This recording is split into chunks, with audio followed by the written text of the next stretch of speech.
ឮគេប្រាប់ពីរឿងអូនថាស្ងួននៅមិនទាន់មានថ្មីបេះដូងអូននៅភក្តីស្រីទ្រាំរស់ទាំងមិនភ្លេចបង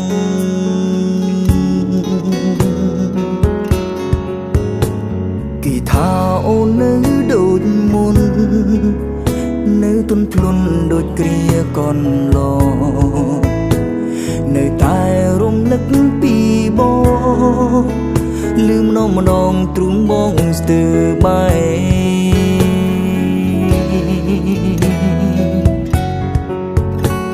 ចង់វិលទៅរកអូនណាអតីតសង្សារចឹងបងអើយតែយើងចប់យូរណាស់ហើយបកក្រោយមិនបានឡើយថ្លៃចង់វិលរកសង្សារចឹងតែបារម្ភពីសង្សារថ្មីខ្លាចគេត្រូវឈឺរីងរៃព្រោះស្គាល់គេទៅបងចាស់ស្មោ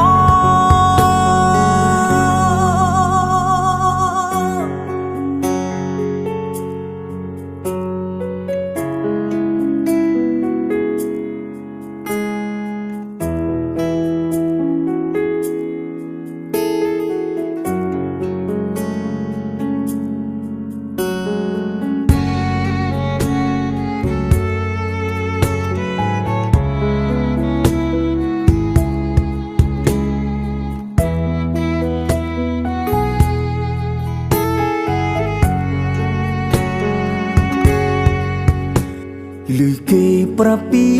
រឿងអូនថាស្ងួននៅមិនទាន់មានថ្មីបេះដូងអូននៅភក្តីស្រីទ្រាំរស់ទាំងមិនភ្លេចបង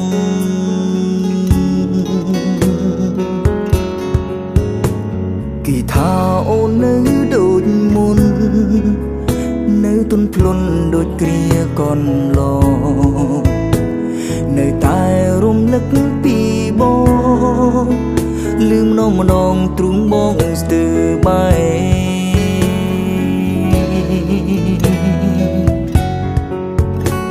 ចង់វិលទៅរកអូនណា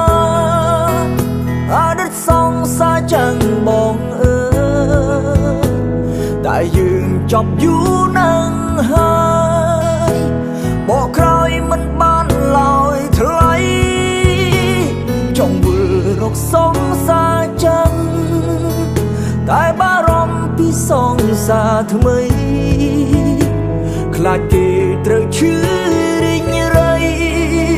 ព្រោះស្គាល់គេទៅបងចេះស្មោចង់វិលទៅរកអូនណា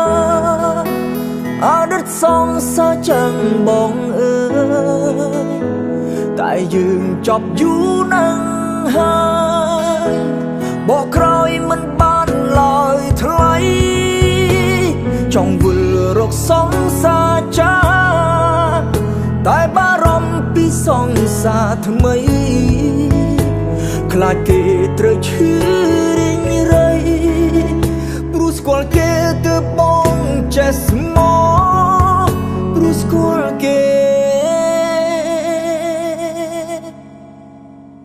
ទៅបងចេះស្មោ